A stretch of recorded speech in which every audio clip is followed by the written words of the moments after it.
अस्सलाम वालेकुम, welcome back two heads of life. This is Umair Ali. आज का हमारा टॉपिक है डीएचए वैली। बहुत ही इंटरेस्टिंग टॉपिक है। Basically it was a low cost housing scheme, लेकिन आज के ज़माने में वो कोई लो कॉस्ट हाउसिंग स्कीम रही नहीं। तो चलते हैं जी पिंडी से। तो तकरीबन पिंडी से अगर ट्रैफिक ना हो तो तकरीबन जो कलर सईदा रोड है उसको टच करते हुए हम अगर पहुँचे वहाँ पर डीएचए वैली तो हमें तकरीबन कोई घंटा लग जाता है। और अभी इस वक्त मैं हूँ तकरीबन जीटी रोड पे वर्ल्ड ट्रेड सेंटर के पास। तो यहाँ से चलते हैं तो तकरीबन जो गूगल शो कर रहा है वो तकरीबन आधा घंटा शो कर रहा है। देखते हैं कि ट्रैफिक की वजह से हमें कितना टाइम, अगर तो रास्ता खुला मिला तो बड़े जल्दी पहुँच जाएंगे। तो आपके साथ मैं शेयर करता हूँ रास्ते में बाकी तमाम चीज़ें, और इसी ब्लॉग में मैं मज़ीद डिटेल्स भी आपसे शेयर करूँगा डीएचए वैली के बारे में। जैसा कि मैंने अभी आपको कहा कि मैं वर्ल्ड ट्रेड सेंटर पे खड़ा हूँ, और वर्ल्ड ट्रेड सेंटर पे जब आप गूगल से सर्च करेंगे वैली तक का रास्ता तो वो आपको ये सारा मैप दिखाएगा डीएचए वैली तक। तो वर्ल्ड ट्रेड सेंटर से जैसे ही आप वैली की तरफ अपना सफ़र शुरू करेंगे तो सबसे पहला जो पॉइंट आएगा वो आएगा रवात टी चौक। ये जो येलो कलर की आर्टरी है ये बेसिकली इस्लामाबाद हाईवे है जो कि इस्लामाबाद से आ रही है और आके जीटी रोड को टच करती है रवात टी चौक में। टी चौक से जब हम आगे चलेंगे तो ये येलो कलर का जो पैच मैप पे दिखाई दे रहा है ये बेसिकली रवात बाज़ार है। तो हमारे राइट हैंड साइड पे भी बाज़ार है और लेफ्ट हैंड साइड पर भी बाज़ार है। यहाँ से जीटी रोड से हम लेफ्ट टर्न ले लेंगे कलर सईदा रोड। कलर सईदा रोड से हम मनक्याला को क्रॉस करते हुए शाहबाग से चंद किलोमीटर पहले हम लेफ्ट टर्न ले लेंगे डीएचए वैली की तरफ। जैसे ही हम लेफ्ट टर्न लेंगे तो वैली की यहाँ पे एक बहुत ज़मीन रोड बनी हुई है, और हमारे राइट पे भी और लेफ्ट पे भी जो है वो वैली स्टार्ट हो जाती है। ये एरिया अभी अनडेवलप्ड है और डीएचए जो है अभी आहिस्ता आहिस्ता इसको डेवलप कर रहा है। जब हम इस रोड से जाते हुए इस पॉइंट पर पहुंचेंगे तो यहाँ पे कुछ एरिया, रेजिडेंशियल एरिया जो है वो डेवलप हुआ हुआ प्लॉट्स बने हुए हैं, और ये लेफ्ट हैंड साइड पे ये वाला एरिया भी जो है वो अभी अंडर डेवलपमेंट है। इस पॉइंट से जो ही हम इधर की तरफ चलेंगे तो हमारे राइट हैंड साइड पे और लेफ्ट हैंड साइड पे डीएचए होम्स बने हुए हैं, और ये रास्ता जहाँ पे जाते हुए ये जो पिन पॉइंट लोकेशन गूगल ने की हुई है यहाँ पे बेसिकली डीएचए के मॉडल होम्स बने हुए हैं। जो डिस्टेंस गूगल दिखा रहा है यहाँ से टोटल वर्ल्ड ट्रेड सेंटर से वैली तक का ये है 17.1 किलोमीटर्स, और आइडियल कंडीशंस में जो टाइम दिखा रहा है पहुँचने का वो 25 मिनट्स है। तो चलते हैं जी वैली की तरफ।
अभी हम लोग डीएचए वैली में एंटर हो चुके हैं, और यहाँ से स्टार्ट हो जाता है डीएचए वैली का रास्ता, और यही रास्ता सीधा डीएचए होम्स को जाके हिट करता है जो कि कलर सईदा रोड से, जहाँ से मैंने लेफ्ट टर्न लिया शाहबाग का इलाका कहला रहा है गूगल मैप्स के ऊपर।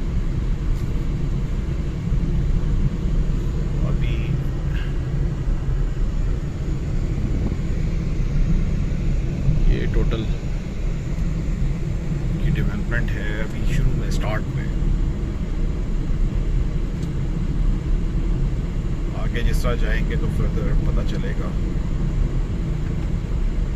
डबल रोड बनाई हुई है इन्होंने।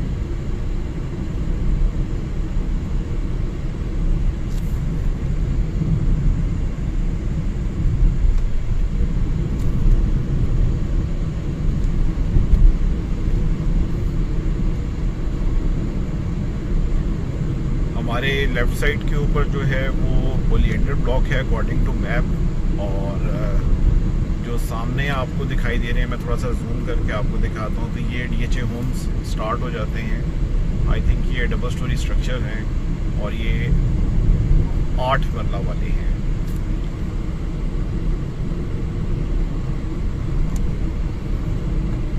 और अभी डेवलपमेंट वर्क हो रहा है, यहाँ पर मशीन्स लगी हुई हैं।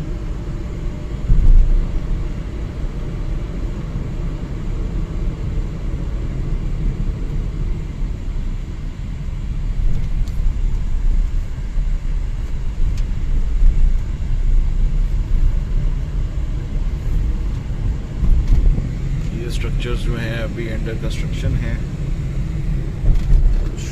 और ये डेवलपमेंट हो रही है मेरे लेफ्ट हैंड साइड पे। This is oleander block.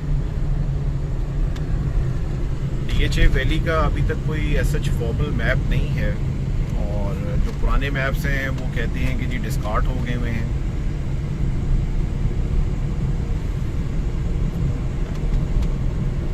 यहाँ पे करके आप लोगों को थोड़ा सा ओवरव्यू दिखाता हूँ फर्दर डेवलपमेंट का।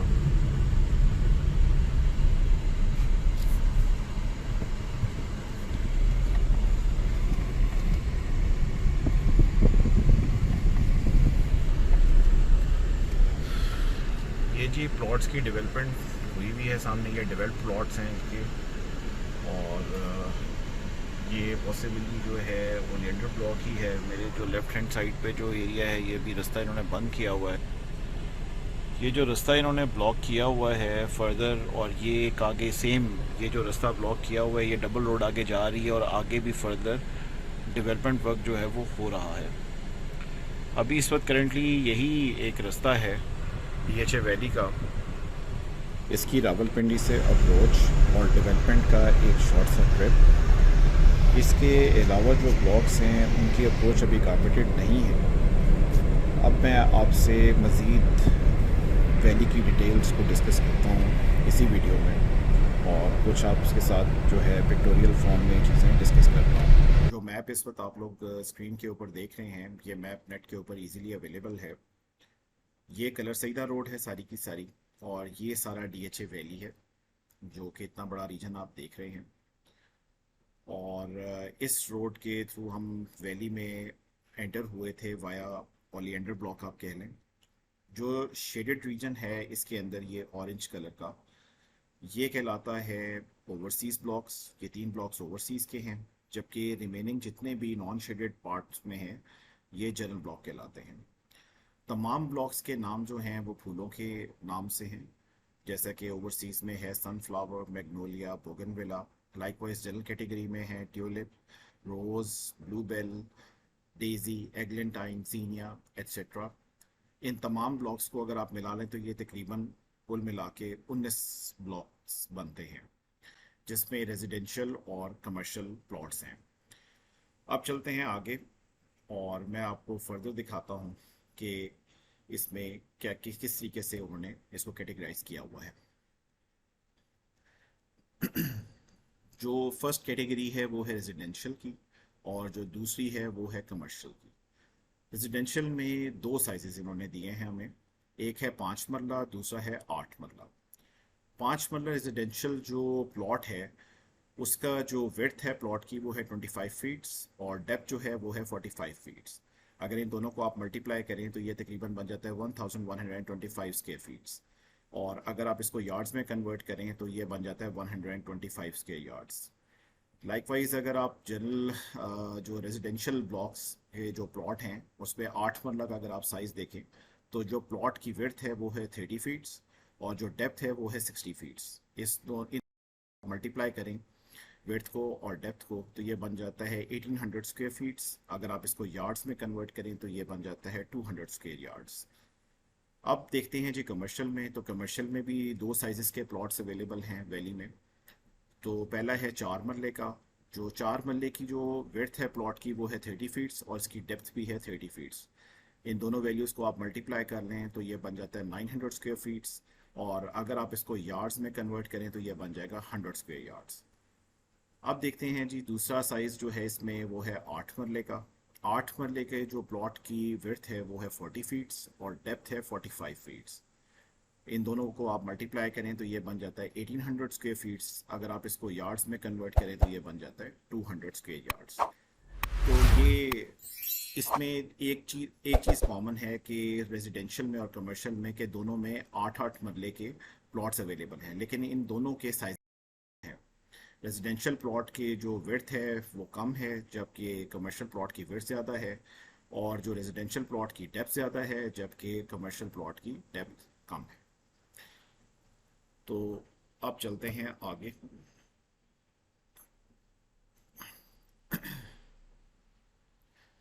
जो प्राइस 2008 में डीएचए ने लोगों से ली थी 5 मरला की जनरल कैटेगरी के प्लॉट्स की इंस्टॉलमेंट्स में, वो थी 6,82,500 रुपीज़। और जो इसके ऊपर इन्होंने सर्विस डेवलपमेंट चार्जेस जो इन्होंने इम्पोज किए वो किए तकरीबन 3 लाख रुपीज़, जो कि इंस्टॉलमेंट्स में है।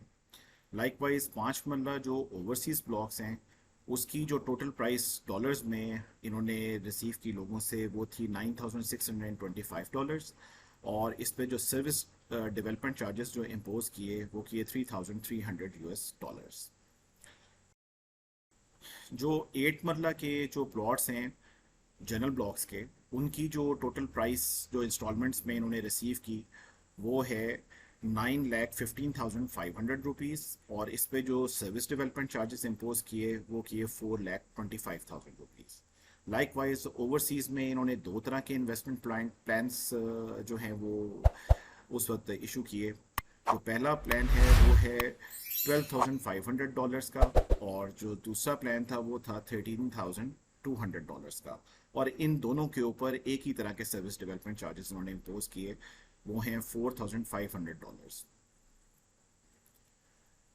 इसके बाद एक और कैटेगरी है जो कि आर्मी अलॉटमेंट्स थी और शोहदा को जो इन्होंने प्लॉट दिए वो नॉर्मल पब्लिक के लिए नहीं थे, जनरल पब्लिक के लिए नहीं थे। उसमें भी 5 मरला और 8 मरला के प्लॉट्स हैं। तो 5 मरला के जो प्लॉट्स हैं उसकी जो प्राइस अलॉटमेंट्स या जो शोहदा को जो उन्होंने दिए उसको दिए उन्होंने 3,32,500 रुपीज़। और जो सर्विस डेवलपमेंट चार्जेस जो इम्पोज किए वो किए 3 लाख रुपीज़। और जो 8 मरला के जो प्लॉट आर्मी अलॉटमेंट और शोहदा को जो गए उसकी टोटल प्राइस जो इन्होंने चार्ज की 4,92,000 रुपीज़ और सर्विस डेवलपमेंट चार्जेस इन्होंने किए 4,25,000 रुपीज़। कमर्शियल जो प्लॉट्स हैं जनरल ब्लॉक के, इसकी जो टोटल प्राइस है वो इन्होंने चार्ज की इंस्टॉलमेंट्स में 20,03,000 रुपीज़। और ओवरसीज़ ब्लॉक के जो 4 मरला के प्लॉट हैं उनकी इन्होंने डॉलर्स में ली $21,196। और इसके ऊपर अभी तक उन्होंने किसी किस्म के कोई सर्विस डेवलपमेंट चार्जेस इम्पोज नहीं किए। लाइकवाइज लास्ट में जो 8 मरला कैटेगरी के जो कमर्शियल प्लॉट्स हैं उसमें जनरल ब्लॉक्स के जो प्लॉट हैं उसमें उनकी जो प्राइस है वो 40 रुपीज़ इंस्टॉलमेंट्स में लिए। और ओवरसीज जो ब्लॉक्स हैं उनकी जो टोटल प्राइस है वो $50,050 इन्होंने इंस्टॉलमेंट्स में लोगों से रिसीव की। और इसके ऊपर किसी किस्म के इन्होंने जो है सर्विस डेवलपमेंट चार्जेस अभी तक इम्पोज नहीं किए टिल डेट। फ्यूचर में क्या करेंगे वो उस वक्त ही पता चलेगा। फर्दर इसमें कोई भी अगर आपको इन्फॉर्मेशन चाहिए हो तो मैं डिस्क्रिप्शन में नंबर दे दूंगा। और इस वीडियो में भी जो है वो नंबर्स जो हैं वो अवेलेबल हैं जो मैं बार बार इस पर ब्लिंक कर रहे हैं। तो अगर किसी किस्म की इन्फॉर्मेशन चाहिए हो रिगार्डिंग वैली करंट इन्फॉर्मेशन चाहिए हो तो आप उस नंबर पर ज़रूर कॉल करें, आपको इंशाल्लाह एक अच्छी इन्फॉर्मेशन मिलेगी। तो you can contact on that number. So ये एक छोटा सा ओवरव्यू था। और डेफिनेटली इस मोमेंट पे इनकी ये प्राइसेस नहीं हैं, ये 2008 की प्राइसेस थी। करंट है वो चेंज हो चुकी हैं, और इन तमाम कैटेगरीज और जितना भी मैंने आपको सारा डाटा शो किया, इसके ऊपर करंट प्राइसेस के ऊपर ओन चल रहा है। और ये तमाम की तमाम वैल्यूज़ जो हैं वो अब इस वक्त जो ओपन मार्केट, जिसको सेकेंडरी मार्केट आप कहते हैं, उसमें बहुत ज़्यादा अब इनकी इस वक्त वैल्यूज़ हैं। तो अब जितना कुछ भी है वो इंस्टॉलमेंट्स में तो नहीं है, वो लमसम पेमेंट के ऊपर है। तो बाकी डिटेल्स जो हैं वो आपको जो नंबर हम शो कर रहे हैं उसके ऊपर आप कॉल करके पता कर सकते हैं। So that is up till now. Thank you so much. और जैसे कि सभी ब्लॉगर्स जो हैं वो रिक्वेस्ट करते हैं, लाइकवाइज मेरी भी रिक्वेस्ट है कि आप मेरे इस चैनल को लाइक कीजिए, सब्सक्राइब कीजिए, अपने दोस्तों के साथ शेयर भी कीजिए। Thank you so much. Next blog में मुलाकात होती है। अल्लाह हाफिज़।